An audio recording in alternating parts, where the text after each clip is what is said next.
ನಮಸ್ಕಾರ ಸ್ನೇಹಿತರೆ, ಸಿಂಪಲ್ ಆಗಿ ಒಂದು ಅಡುಗೆಗೆ ಸ್ವಾಗತ. ಇವತ್ತು ನಾನು ಶಿವರಾತ್ರಿ ಪ್ರಯುಕ್ತ ಬೇರೆ ಬೇರೆ ಪಾಯಸ ಹೇಗೆ ಮಾಡೋದು ಅಂತ ತೋರಿಸ್ತಾ ಇದ್ದೀನಿ. ಮೊದಲನೇದಾಗಿ ಸೋರೆಕಾಯಿ ಪಾಯಸ ತುಂಬ ಈಸಿಯಾಗಿ ಮಾಡ್ಬೋದು, ತುಂಬ ಚೆನ್ನಾಗಿರುತ್ತೆ, ಡಿಫ್ರೆಂಟ್ ಆಗಿರುತ್ತೆ. ಒಂದು ಬಾಣಲೆಗೆ 2 ಸ್ಪೂನ್ನಷ್ಟು ತುಪ್ಪ ಹಾಕೋತಾ ಇದ್ದೀನಿ. ಇಲ್ಲಿ ಸಣ್ಣ ಸೋರೆಕಾಯಿನ ಸಿಪ್ಪೆ ತೆಗೆದು ಈ ಥರ ತುರ್ಕೊಂಡಿರೋದನ್ನು ಹಾಕ್ಕೊಂಡು ಚೆನ್ನಾಗಿ ಬಾಡಿಸ್ಕೊತಾ ಇದ್ದೀನಿ. ಸ್ವಲ್ಪ ಹೊತ್ತು ಬಾಡಿಸ್ಕೊಂಡ್ರೆ ಹಸಿ ವಾಸನೆ ಎಲ್ಲ ಹೋಗುತ್ತೆ ಅಂತ. ಆ್ಯಕ್ಚುಲಿ ವಾಸನೆ ಏನೂ ಇರಲ್ಲ, ಆದರೂ ಸ್ವಲ್ಪ ಹೊತ್ತು ಈ ಥರ ಬಾಡಿಸ್ಕೊಂಡ್ರೆ ತುಂಬ ಚೆನ್ನಾಗಿರುತ್ತೆ. ಇದರಲ್ಲೇ ಈ ಥರ ಬಾಡಿಸ್ಕೊತಾ ಇದ್ದಾಗೆ ಅದು ಸ್ವಲ್ಪ ಮೆತ್ತಿಗಾಗಿ ಬೇಯುತ್ತೆ. ಈಗ ಇದಕ್ಕೆ ನಾನು ಸುಮಾರು ಒಂದು ದೊಡ್ಡ ಕಪ್ನಷ್ಟು ಹಾಲು ಹಾಕೋತಾ ಇದ್ದೀನಿ. ಹಾಲಲ್ಲಿ ಇದು ಬೇಯ್ಕೋಬೇಕು ಚೆನ್ನಾಗಿ. 10 ನಿಮಿಷದ ಒಳಗಡೆ ಆಗುತ್ತೆ ಇದು. ಈಗ ನಾನು ಅಷ್ಟೊತ್ತಿಗೆ ಒಂದು ಪೇಸ್ಟ್ ಮಾಡ್ಕೋತಾ ಇದ್ದೀನಿ. ಒಂದು 15 ಬಾದಾಮಿ ಸಿಪ್ಪೆ ತೆಗೆದಿರೋದು ಮತ್ತು 2 ಏಲಕ್ಕಿ ಹಾಕ್ಕೊಂಡು ಪೇಸ್ಟ್ ಮಾಡಿಕೊಂಡು ರೆಡಿಯಾಗಿ ಇಟ್ಕೋತಾ ಇದ್ದೀನಿ. ಅಷ್ಟೊತ್ತಿಗೆ ಇಲ್ಲಿ ಬೆಂದಿದೆಯಾ ನೋಡೋಣ. ಬೇಗ ಬೆಂದ್ಬಿಡುತ್ತೆ, ಇದು ಆಗಿದೆ. ಈಗ ಇದಕ್ಕೆ ನಾನು ಸುಮಾರಾಗಿ ಯಾವುದು ಇಷ್ಟನೋ ಅದನ್ನು ಡ್ರೈ ಫ್ರೂಟ್ಸು ಹಾಕ್ಕೋತಾ ಇದ್ದೀನಿ. ಜೊತೆಗೆ ನಾವು ರುಬ್ಕೊಂಡಿದ್ವಲ್ಲ ಪೇಸ್ಟು, ಅದನ್ನು ಹಾಕ್ಕೋತಾ ಇದ್ದೀನಿ. ಈ ಪೇಸ್ಟ್ ಹಾಕ್ಕೊಳ್ಳೋದ್ರಿಂದ ಸ್ವಲ್ಪ ಗಟ್ಟಿಯಾಗಿ ಬರುತ್ತೆ. ಬಾದಾಮಿ ಹಾಕಿರೋದ್ರಿಂದ ಪಾಯಸ ತುಂಬ ಚೆನ್ನಾಗಿರುತ್ತೆ. ಚೆನ್ನಾಗೆಲ್ಲ ಮಿಕ್ಸ್ ಮಾಡಿಕೊಂಡು ಸಣ್ಣದಾಗಿ ಕುದಿಸ್ಕೋಬೇಕು. ನಿಮಗೆ ಯಾವ ಡ್ರೈ ಫ್ರೂಟ್ಸ್ ಬೇಕೋ ಅದನ್ನು ಹಾಕ್ಕೋಬೋದು. ನಾನಿಲ್ಲಿ ಯಾವುದು ಹುರಿದಿಲ್ಲ, ಹಾಗೆ ಹಾಕ್ಕೋತಾ ಇದ್ದೀನಿ.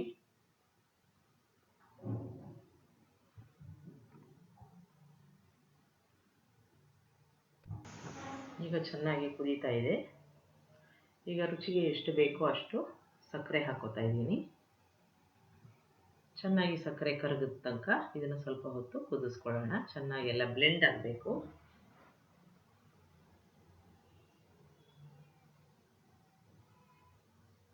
ಈಗ ಸರ್ವ್ ಮಾಡ್ಕೋಬೋದು. ನೀವು ಬೇಕಾದರೆ ಇದಕ್ಕೆ ಏಲಕ್ಕಿ ಪುಡಿ ಕೂಡ ಹಾಕ್ಕೋಬೋದು. ತುಂಬ ಡಿಫ್ರೆಂಟ್ ಆಗಿರುತ್ತೆ, ರುಚಿಯಾಗಿರುತ್ತೆ. ಒಂದ್ಸಲ ಮಾಡಿ ನೋಡಿ.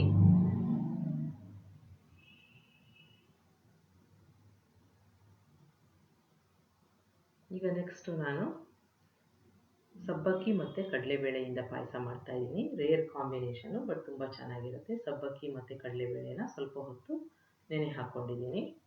ಈಗ ಒಂದು ಕುಕ್ಕರ್ಗೆ 2 ಸ್ಪೂನಷ್ಟು ತುಪ್ಪ ಹಾಕ್ಕೊಂಡು ಈ ನೆನೆಸಿದ್ವಲ್ಲ ಕಡಲೆಬೇಳೆನ ಅದನ್ನು ಹಾಕ್ಕೊಂಡು ಸ್ವಲ್ಪ ಹೊತ್ತು ಬಾಡಿಸ್ಕೊತಾ ಇದ್ದೀನಿ. ಕಡಲೆಬೇಳೆ ಸುಮಾರು 1 ಗಂಟೆಯಷ್ಟು ನೆನಿಬೇಕು. ಈಗ ಈ ಥರ ಬಾಡಿಸ್ಕೊಂಡಾದ್ಮೇಲೆ ನೀರು ಹಾಕ್ಕೊಂಡು ಇದನ್ನು ಚೆನ್ನಾಗಿ ಕುಕ್ಕರಲ್ಲಿ ಬೇಯಿಸ್ಕೋಬೇಕು.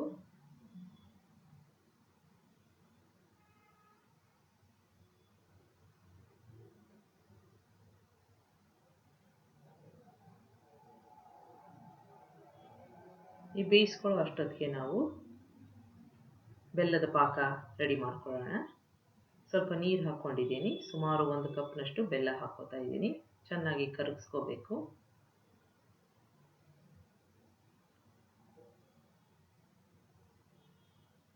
ಈಗ ಇದು ಕರಗಿದ ಆದಮೇಲೆ ಅದನ್ನು ಒಂದು ಪಾತ್ರೆಗೆ ಶೋಧಿಸ್ಕೋತಾ ಇದ್ದೀನಿ. ಈಗ ಬೆಲ್ಲ ಕರಗಿದೆ.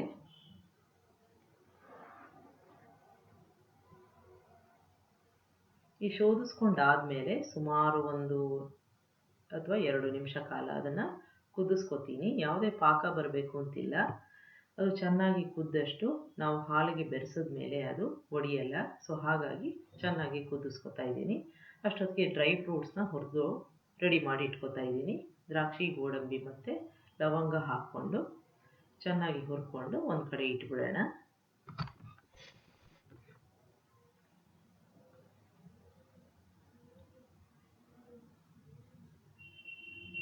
ನಿಮಗೆ ಇನ್ನೂ ಯಾವುದಾದ್ರೂ ಡ್ರೈ ಫ್ರೂಟ್ಸ್ ಇಷ್ಟ ಆಯ್ತು ಪಕ್ಷದಲ್ಲಿ ಹಾಕ್ಕೋಬೋದು. ಲವಂಗ ತುಂಬ ಇಂಪಾರ್ಟೆಂಟು, ಒಳ್ಳೆ ಘಮ ಕೊಡುತ್ತೆ. ಅದನ್ನು ಸ್ಕಿಪ್ ಮಾಡೋದು ಬೇಡ. ಈಗ ಆಗಿದೆ ಇದು. ಇದನ್ನು ಒಂದು ಸೈಡಲ್ಲಿ ಇಟ್ಕೊಂಡು ಈಗ ನಮ್ಮದು ಬೆಲ್ಲ ಕುದೀತಾ ಇದೆಯಲ್ಲ ಅದನ್ನು ನೋಡೋಣ. ಈಗ ಚೆನ್ನಾಗಿ ಕುದೀತಾ ಇದೆ. ಸುಮಾರು 1 ರಿಂದ 2 ನಿಮಿಷದಿಂದ ಕುದೀತಾ ಇದೆ. ಅಷ್ಟೊತ್ತಿಗೆ ಇಲ್ಲಿ ಬೇಳೆ ಬೆಂದಿರಬಹುದು, ನೋಡೋಣ.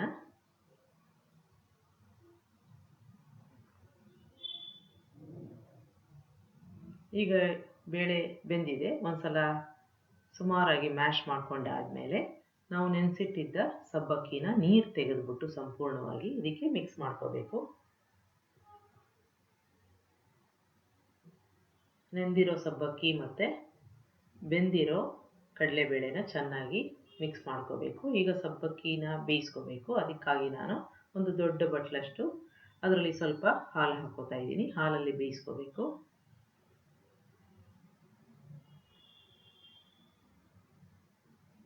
ಮುಚ್ಚಳ ಮುಚ್ಚಿ 2 ನಿಮಿಷ ಕಾಲ ಬಿಡೋಣ. ಈಗ ಚೆನ್ನಾಗಿ ಕುದೀತಾ ಇದೆ. ಆಲ್ಮೋಸ್ಟ್ ಬೆಂದಿದೆ ಸಬ್ಬಕ್ಕಿ. ಚೆನ್ನಾಗಿ ಬೇಳೆ ಮತ್ತು ಸಬ್ಬಕ್ಕಿ ಬ್ಲೆಂಡ್ ಆಗಿದೆ. ಈಗ ನಾವು ಕುದಿಸಿದ್ದ ಪಾಕ ಇದೆಯಲ್ಲ ಬೆಲ್ಲದ್ದು, ಅದನ್ನು ಮಿಕ್ಸ್ ಮಾಡ್ತಾ ಇದ್ದೀನಿ. ಚೆನ್ನಾಗೆಲ್ಲ ಒಂದ್ಸಲ ಮಿಕ್ಸ್ ಮಾಡ್ಕೊಳ್ಳೋಣ. ಒಂದು 2 ಸ್ಪೂನಷ್ಟು ಒಣ ಕೊಬ್ಬರಿ ಹಾಕೋತಾ ಇದ್ದೀನಿ. ಚೆನ್ನಾಗೆಲ್ಲ ಮಿಕ್ಸ್ ಮಾಡಿಕೊಂಡು ಸಣ್ಣ ಊರಿನಲ್ಲಿ 1 ರಿಂದ 2 ನಿಮಿಷ ಕಾಲ ಕುದಿಸ್ಕೋಬೇಕು. ನಾವು ಡ್ರೈ ಫ್ರೂಟ್ಸ್ ಹುರ್ಕೊಂಡಿದ್ವಲ್ಲ ಅದನ್ನು ಕೂಡ ಮಿಕ್ಸ್ ಮಾಡ್ತಾ ಇದ್ದೀನಿ. ತುಂಬ ಡಿಫ್ರೆಂಟ್ ಆಗಿರುತ್ತೆ, ಒಂದ್ಸಲ ಮಾಡಿ ನೋಡಿ. ಕೊನೆಯಲ್ಲಿ ಏಲಕ್ಕಿ ಪುಡಿ ಹಾಕೋತಾ ಇದ್ದೀನಿ. ಪಾಯಸ ರೆಡಿ ಆಯಿತು, ಸರ್ವ್ ಮಾಡ್ಬೋದು.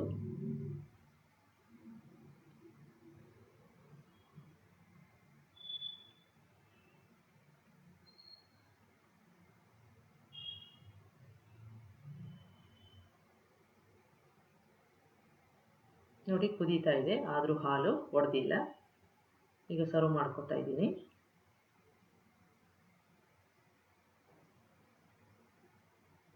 ನಿಮಗೆ ಈ ಎಲ್ಲ ರೆಸಿಪಿಗಳು ಇಷ್ಟ ಆದಲ್ಲಿ ಲೈಕ್ ಮಾಡಿ, ಶೇರ್ ಮಾಡಿ, ಕಮೆಂಟ್ ಮಾಡಿ.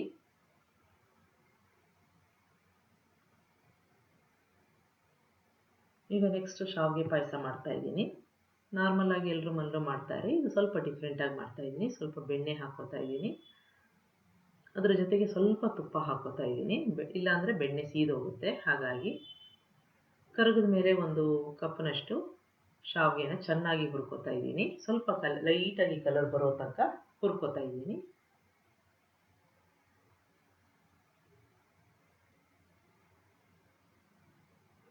ಸಣ್ಣ ಊರಿನಲ್ಲಿ ಹುರ್ಕೋಬೇಕು.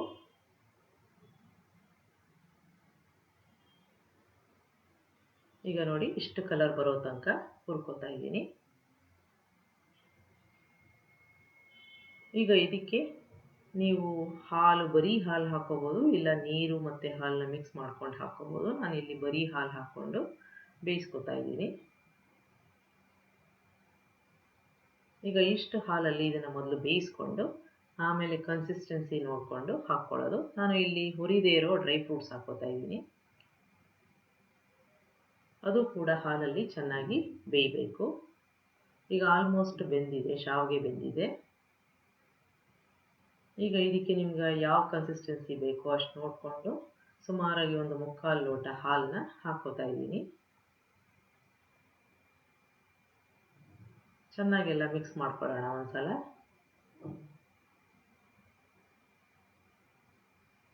ಈಗ ಇದಕ್ಕೆ ನಾನು 1 ಚಿಟಿಕೆಯಷ್ಟು ಕೇಸರಿ ಹಾಕೋತಾ ಇದ್ದೀನಿ, ಇದು ಆಪ್ಷನಲ್ಲು. ಈಗ ಇದು ಕುದೀತಾ ಇರೋ ಹಾಲಲ್ಲಿ ಲೈಟಾಗಿ ಕಲರ್ ಬಿಡುತ್ತೆ, ತುಂಬ ಚೆನ್ನಾಗಿರುತ್ತೆ, ಒಂಥರ ಡಿಫ್ರೆಂಟಾಗಿ.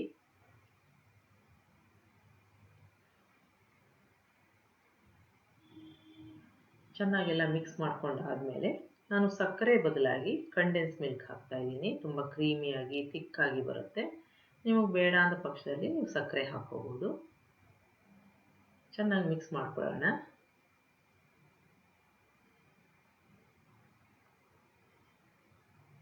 ಆಗಿದೆ ಈಗ ಎಲ್ಲ. ಕೊನೆಯಲ್ಲಿ ಏಲಕ್ಕಿ ಪುಡಿ ಹಾಕ್ಕೊಂಡು ಚೆನ್ನಾಗಿ ಮಿಕ್ಸ್ ಮಾಡಿಕೊಂಡು ಸರ್ವ್ ಮಾಡ್ಬೋದು.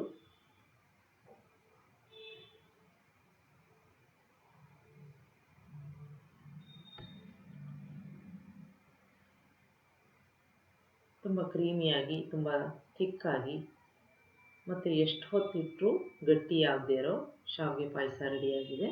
ಡಿಫ್ರೆಂಟ್ ಆಗಿದೆ, ಒಂದ್ಸಲ ಮಾಡಿ ನೋಡಿ. ಸರ್ವ್ ಮಾಡ್ಕೊತಾ ಇದ್ದೀನಿ.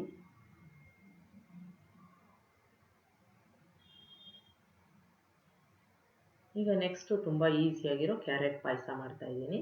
ತುಪ್ಪ ಹಾಕ್ಕೊಂಡು ಅದಕ್ಕೆ ಸುಮಾರು 2 ರಿಂದ 3 ಕ್ಯಾರೆಟ್ ತುರಿದಿರೋದನ್ನ ಹೀಗೆ ಹಾಕ್ಕೊಂಡು ಬಾಡಿಸ್ಕೊತಾ ಇದ್ದೀನಿ. ಈ ಸ್ವಲ್ಪ ಹೊತ್ತು ಈ ಥರ ಹುರ್ಕೊಂಡಾದ್ಮೇಲೆ ಅದರಲ್ಲಿ ಸುಮಾರು 1 ಸ್ಪೂನಷ್ಟು ಎತ್ತಿಟ್ಕೊಂಡು ಮಿಕ್ಸಿಗೆ ಹಾಕ್ಕೋತಾ ಇದ್ದೀನಿ. ಮಿಕ್ಕಿದ್ದಕ್ಕೆ ನಾನು ಹಾಲು ಹಾಕಿ ಬೇಯಿಸ್ಕೊತಾ ಇದ್ದೀನಿ. ಈಗ ನಾವು ಮಿಕ್ಸಿಗೆ ಹಾಕ್ಕೊಂಡ್ವಲ್ಲ, ಅದ್ರ ಜೊತೆಗೆ ನೀವು ಯಾವುದಾದ್ರೂ ಡ್ರೈ ಫ್ರೂಟ್ನ ಕೂಡ ಹಾಕ್ಕೊಂಡು ರುಬ್ಕೋಬೋದು. ಈಗ ಹಾಲಲ್ಲಿ ಇದು ಬೇಯೋ ಅಷ್ಟೊತ್ತಿಗೆ ನಾವು ಸ್ವಲ್ಪ ಅದನ್ನು ರುಬ್ಕೊಂಡ್ಬಿಡೋಣ. ರುಬ್ಕೊಂಡಾಗಿದೆ. ನಾನು ಗೋಡಂಬಿ ಜೊತೆ ರುಬ್ಕೊಂಡಿದ್ದೀನಿ. ಅದನ್ನು ಇದಕ್ಕೆ ಮಿಕ್ಸ್ ಮಾಡ್ಕೊಳ್ಳೋಣ. ಸ್ವಲ್ಪ ತಿಕ್ಕಾಗಿ ಬರುತ್ತೆ. ಚೆನ್ನಾಗಿ ಕುದೀತಾ ಇದೆ. ಕ್ಯಾರೆಟು ಇದರಲ್ಲಿ ಆಲ್ಮೋಸ್ಟ್ ಬೆಂದಿರುತ್ತೆ. ಈಗ ರುಬ್ಕೊಂಡಿರೋದನ್ನು ಹಾಕೋತಾ ಇದ್ದೀನಿ. ಸ್ವಲ್ಪ ತಿಕ್ಕಾಗಿ ಬರುತ್ತೆ. ಇದಾದ ನಂತರ ನಿಮಗೆ ರುಚಿಗೆ ಎಷ್ಟು ಸಕ್ಕರೆ ಬೇಕೋ ಅಷ್ಟು ಹಾಕ್ಕೋಬೇಕು.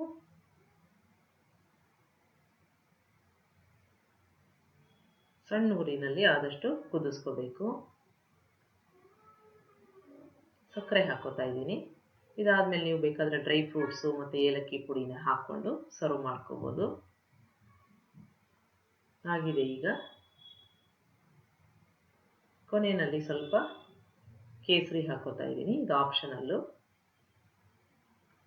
ಚೆನ್ನಾಗಿ ಕುದ್ದ ಮೇಲೆ ಸರ್ವ್ ಮಾಡ್ಬೋದು. ನಿಮಗೆ ಈ ಎಲ್ಲ ರೆಸಿಪಿಗಳು ಇಷ್ಟ ಆದಲ್ಲಿ ಲೈಕ್ ಮಾಡಿ, ಶೇರ್ ಮಾಡಿ, ಕಮೆಂಟ್ ಮಾಡಿ. ನನ್ನ ಚಾನಲ್ಗೆ ಸಬ್ಸ್ಕ್ರೈಬ್ ಮಾಡಿ.